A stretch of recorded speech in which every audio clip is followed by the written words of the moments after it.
નવસારી મહાનગરપાલિકાના કરોડો રૂપિયાના સ્પોર્ટ્સ કોમ્પ્લેક્સના બેઝમેન્ટ પાર્કિંગની હાલત હાલ અત્યંત ગંભીર જોવા મળી રહી છે। આ બેઝમેન્ટ પાર્કિંગ કે જે પાણી અને ભંગારનું ગોડાઉન બની ગયું હોય તેવું લાગી રહ્યું છે। આમ તો ઘણા સમયથી અહીં એક પણ વાહન પાર્કિંગ થયું નથી અને દર ચોમાસામાં પાણી ભરાવાની સમસ્યા યથાવત જોવા મળી રહી છે।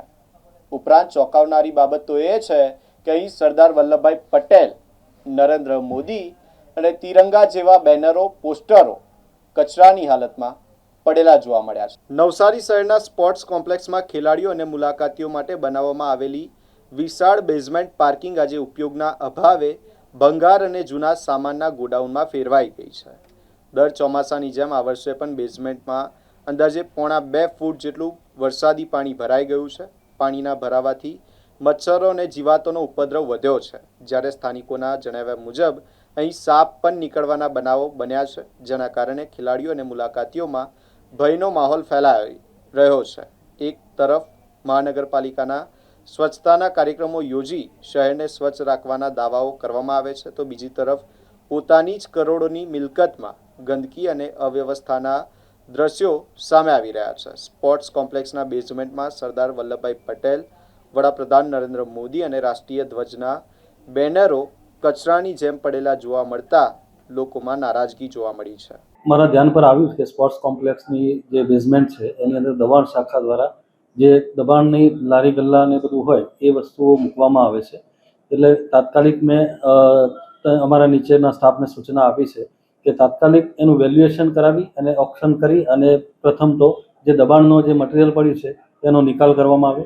બીજું જે ચોમાસાની અંદર પાણી ભરાય છે એના માટે ડી-વોટરિંગ પંપ તો મૂકેલો જ છે, પણ એ રેગ્યુલર ઓટોમેટેડ સિસ્ટમ થાય અને જેવું પાણી ભરાય એવી સિસ્ટમ ઓપરેટ થઈ અને પાણીનો નિકાલ થાય એ પણ આપણે સૂચના આપવામાં આવેલી છે।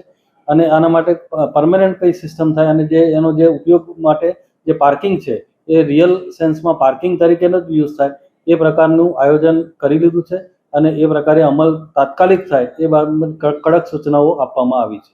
હાલ અત્યારે તિરંગા છે કે સરદાર વલ્લભભાઈ પટેલ ના કટઆઉટ છે, નરેન્દ્ર મોદીજી ના કટઆઉટ છે, જી જી, તે તરતા દેખાઈ રહ્યા છે, તેમને કઈ રીતે થાય?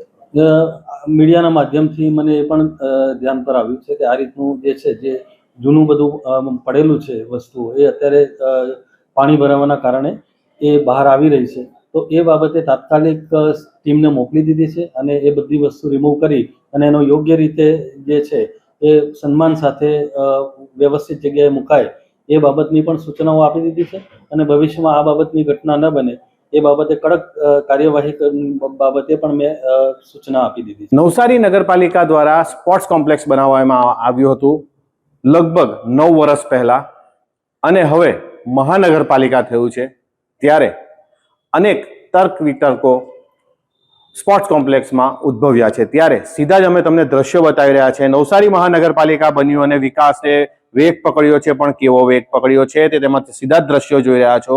જે દ્રશ્યોમાં તમે જોઈ રહ્યા છો આપણા સરદાર વલ્લભભાઈ પટેલ છે, લોખંડી પુરુષ, તેમના બેનરો તરતા દેખાય છે। આ કચરો જે તમે જોઈ શકો છો, જે બીજો બધો જે કચરો છે તેની સાથે આ બેનરો મૂકવામાં આવ્યા હતા। વડાપ્રધાન નરેન્દ્ર મોદી છે તેમના બેનરો પણ મૂકવામાં આવ્યા હતા। સાથે જ વાત કરીએ તો નરેન્દ્ર મોદી સાહેબનું જે કટઆઉટ છે તેનું માથું પણ નથી દેખાતું તેવા દ્રશ્યો સામે આવી રહ્યા છે। સાથે જ આપણું કહી શકાય ને ભારતનો તિરંગાનું પણ અપમાન થઈ રહ્યું હોય તેવું લાગી રહ્યું છે, તેવા બેનરો પણ તમે જોઈ શકો છો। આપણે સીધા જ આ પાણીમાં જવાનો પ્રયત્ન કરીશું। આપણે અનેક લોકો દ્વારા, અહીંયાના સ્થાનિકો દ્વારા, અહીંયા જે આવે છે સ્પોર્ટ્સ કોમ્પ્લેક્સની અંદર તેમના દ્વારા અહીંયા કમ્પ્લેન આવી હતી કે દર વર્ષે આ બેઝમેન્ટમાં પાણી ભરાઈ જાય છે, ત્યારે હું પોતે લગભગ 1.5 થી 2 ફૂટ જેટલું પાણી છે તે પાણીની અંદર ઊભો છું અને તમને જે આ ground zero report spark today ન્યૂઝની ટીમ આજે આવી છે નવસારીના સ્પોર્ટ્સ કોમ્પ્લેક્સ ખાતે અને ગ્રાઉન્ડ ઝીરો રિપોર્ટ બતાવી રહી છે। ત્યારે અમે તમને સીધા જ દ્રશ્યોમાં બતાવવાનો પ્રયત્ન કરીશું।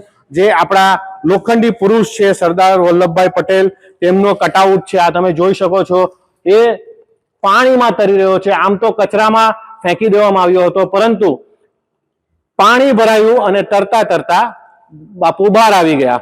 હવે વાત કરીએ તો નરેન્દ્ર મોદી સાહેબ, આપણા વડાપ્રધાન નરેન્દ્ર મોદી સાહેબનો કટઆઉટ છે. તમે જોઈ શકો છો આ કટઆઉટ છે, કેવી દયનીય હાલતમાં છે તમે જોઈ શકો છો. આ એમનું માથું પણ નથી.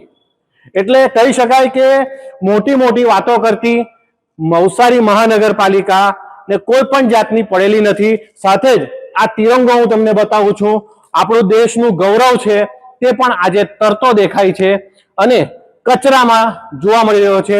સાથે જ આપણે વાત કરીએ તો નવસારી મહાનગરપાલિકા દ્વારા અનેક જે વાતો કરવામાં આવે છે, વિકાસની વાતો કરવામાં આવે છે, સ્વચ્છતાની વાતો કરવામાં આવે છે, ત્યારે નવસારી મહાનગરપાલિકા દ્વારા જે દબાણ શાખાની ટીમ છે તે અનેક વિસ્તારોમાંથી દબાણ હટાવે છે અને તેનો તમામ પ્રકારનો જે કચરો છે, લારી હોય, બેનરો હોય કે અન્ય વસ્તુઓ હોય, તે આ લુન્સીગુઈના સ્પોર્ટ્સ કોમ્પ્લેક્સની અંદર મૂકી દેવામાં આવે છે. જાણે ગોડાઉન બનાવી દેવામાં આવ્યું હોય તેવું લાગી રહ્યું છે.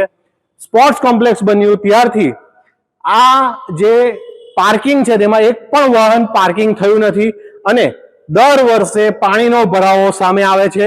પરંતુ આજે તો કહી શકાય કે નવસારી મહાનગરપાલિકાએ હદ વટાવી દીધી અને લોખંડી પુરુષ સરદાર વલ્લભભાઈ પટેલ નું સ્ટેચ્યુ કચરામાં નાખી દેવામાં આવ્યું અને હવે પાણીમાં તરતું દેખાય છે. નરેન્દ્ર મોદી જે ખરા આપણા વડાપ્રધાન, તેમનું સ્ટેચ્યુ પણ પાણીમાં નાખી દેવામાં આવ્યા. તમે જોઈ શકો છો આ નરેન્દ્ર મોદી સાહેબનું સ્ટેચ્યુ છે, તે જે કટઆઉટ છે તે પાણીમાં તરતું દેખાય છે અને કચરામાં દેખાય છે. માન, સન્માન અને અભિમાન આપણા તિરંગાનું હોય તે પણ લુન્સીગુઈમાં સ્પોર્ટ્સ કોમ્પ્લેક્સ છે તેમાં તરતો દેખાય છે તિરંગો. ત્યારે કહી શકાય કે કોઈ પણ પ્રકારની સાવચેતી અને સાચવીને આ કટઆઉટ હોય કે તિરંગાના બેનરો હોય કે પછી ઝંડાઓ હોય તે મૂકી નથી શકતી. નવસારી મહાનગરપાલિકા મોટા મોટા કાર્યક્રમો આયોજિત કરે છે અને ત્યાર પછી આ જ રીતના કચરામાં નાખી દેવામાં આવે છે. હવે જ્યારે બેઝમેન્ટમાં પાણી આવ્યું અને આ જે કટઆઉટો છે અનેક પ્રકારના તે તરતા સ્પોર્ટ્સ કોમ્પ્લેક્સમાં દેખાઈ રહ્યા છે. Minesh Tailor, spark to news, Navsari.